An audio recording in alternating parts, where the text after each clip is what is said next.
கோயம்புத்தூர் வளரல நீங்க சொல்றீங்களா? உத்தரப்பிரதேசத்துல உங்க சிஎம் தானே. உத்தரப்பிரதேச லெவல் இருக்கும்போது மத்தியில நீங்க தானே ஆட்சியில் இருந்தீங்க. நீங்க உத்தரப்பிரதேசத்துக்கு என்ன வளர்ச்சி கொடுத்தீங்க? உத்தரப்பிரதேசத்தில் இருக்கிறவங்களே வேலை இல்லாம கோயம்புத்தூர்ல வந்து இங்க வேலை செஞ்சுட்டு இருக்காங்க. சக்கரை சக்கரை சக்கரைன்னா இனிக்காது, வாயில சர்க்கரை போட்டாதான் இனிக்கும். இந்த தொகுதியை பொறுத்த வரைக்கும் திமுகக்கும் பயம், பாஜகவுக்கும் பயம். 3 வருஷமா நீங்க இருந்தீங்கல்ல, இந்த ஊர்ல தான் கண்டெஸ்ட் பண்ணணும்னா நீங்க என்ன பண்ணிருக்கீங்க? பிரதமரை பார்க்கும்போது இந்த ஒரு ஜிஎஸ்டி குறைச்சு கொடுங்க சொல்லலாம்ல, ஏன் சொல்லல? பிரதமரை பார்க்கும்போது இங்க இந்த பிரச்சனை இருக்கு, நூல் விலையை கண்ட்ரோல் பண்ணும், ஏன் சொல்லல? நூல் விலையை நீங்க ஒரு கார்பரேட்டுக்கு கொடுத்துருக்கீங்க. இன்னைக்கு அங்கெல்லாம் போனா, நான் தறியெல்லாம் போனா அவங்களாம் அழுகுறாங்க. பட்டு இது வாங்கவே முடியல, கார்பரேட் தங்க விலை மாதிரி கண்ட்ரோல் பண்ணுதுங்கிறாங்க. இதுக்கெல்லாம் உங்களுக்கு ஏதாவது பதில் இருக்கா? ஒண்ணு கிடையாது. சும்மா வந்துட்டு இது பண்றேன் அது பண்றேன், அப்புறம் இதெல்லாம் சொன்னோம்னா அப்புறம் இன்னொன்னு வேற, நான் 2 தகரடப்பாவை தான் தூக்கிட்டு 3 பஸ் மாறி இங்க வந்தேங்க, ஒண்ணுமே இல்லைன்னு சொன்னாரு. நான் பர்சனலா அட்டாக் பண்ண விரும்பல.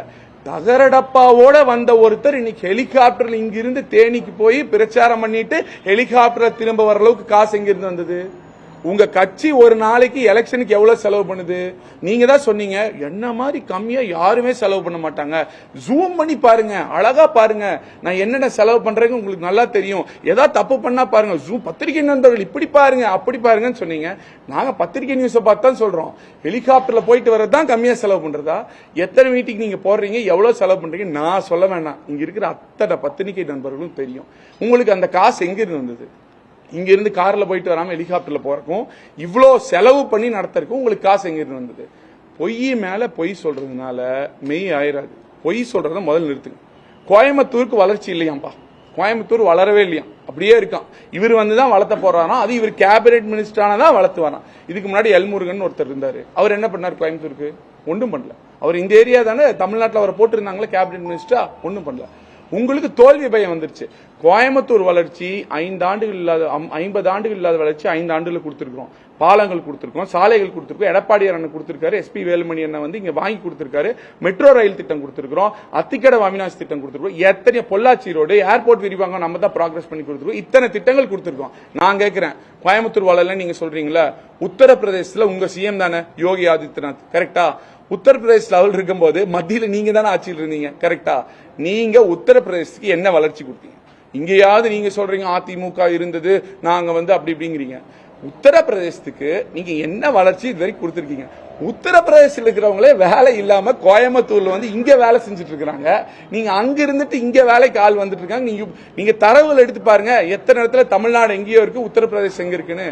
வளர்ச்சின்னு வாயில சொன்னா வராது. சக்கரை சக்கரை சக்கரைன்னா இனிக்காது, வாயில சர்க்கரை போட்டாதான் இனிக்கும்.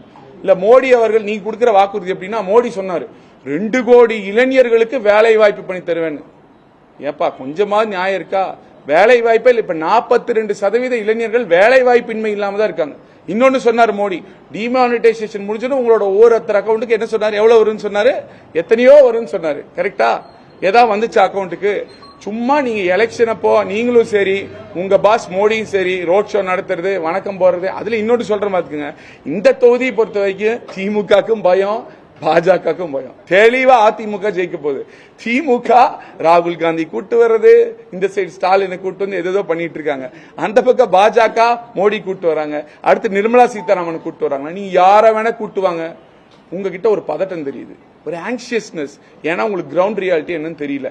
நீங்க ஏதோ ஏன்னா வரும்போதே நீங்க முழு மனசோட நீங்க கண்டெஸ்ட் பண்ணணும்னு வரலையே. உங்களை கேட்டாங்க, நீங்க என்ன சொன்னீங்க? எனக்கு விருப்பம் இல்லதான், ஆனா மேல மோடி சொல்றான்னு கண்டெஸ்ட் பண்றேங்க. விருப்பம் இல்லாம கண்டெஸ்ட் பண்ற ஒருத்தர்னால விருப்பமா எப்படி இந்த தொகுதிக்கான வளர்ச்சி கொடுக்க முடியும்?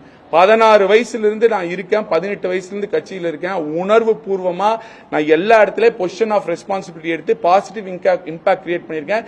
எங்கோட ஸ்கூல்ல படிச்சவங்க, டிப்ளமால படிச்சவங்க, காலேஜ்ல படிச்சவங்க, எம்பிஏ படிச்சவங்க, வேலை செஞ்சவங்க, தெரிஞ்சவங்க, சொந்தக்காரர், உற்றார் உறவினர், யார வேணா கேளுங்க. சின்ன வயசுல இருந்தே பாலிடிக்ஸ்ல வரணும், ஒரு நல்ல பாசிட்டிவான விஷயம் பண்ணணுங்கிறது என் வாழ்க்கையின் நோக்கம். நான் இதுக்கு தான் என்னோட மொத்த வாழ்க்கையுமே அலைன் பண்ணியிருக்கேன். டில் ஐ டை, லாஸ்ட் மொமெண்ட் வரைக்கும் நம்ம செய்யற செயல்பாடுகள் மூலமா நல்ல விஷயங்கள் மக்களுக்கு செய்யணும்னு. அதுக்கு என்னோட பாஸ்ட் 18 வருஷ ஒர்க் இருக்கு, ஃபியூச்சர்ல நீங்க பார்க்க போறீங்க. நீங்க அப்படி இல்ல, இங்க வேற வழி இல்ல, கண்டெஸ்ட் பண்றீங்க, இல்ல வேற எங்க கொடுத்தா போயிருவீங்க. உங்களுக்கு பதவி தான் முக்கியம், எனக்கு பதவி முக்கியம் இல்ல.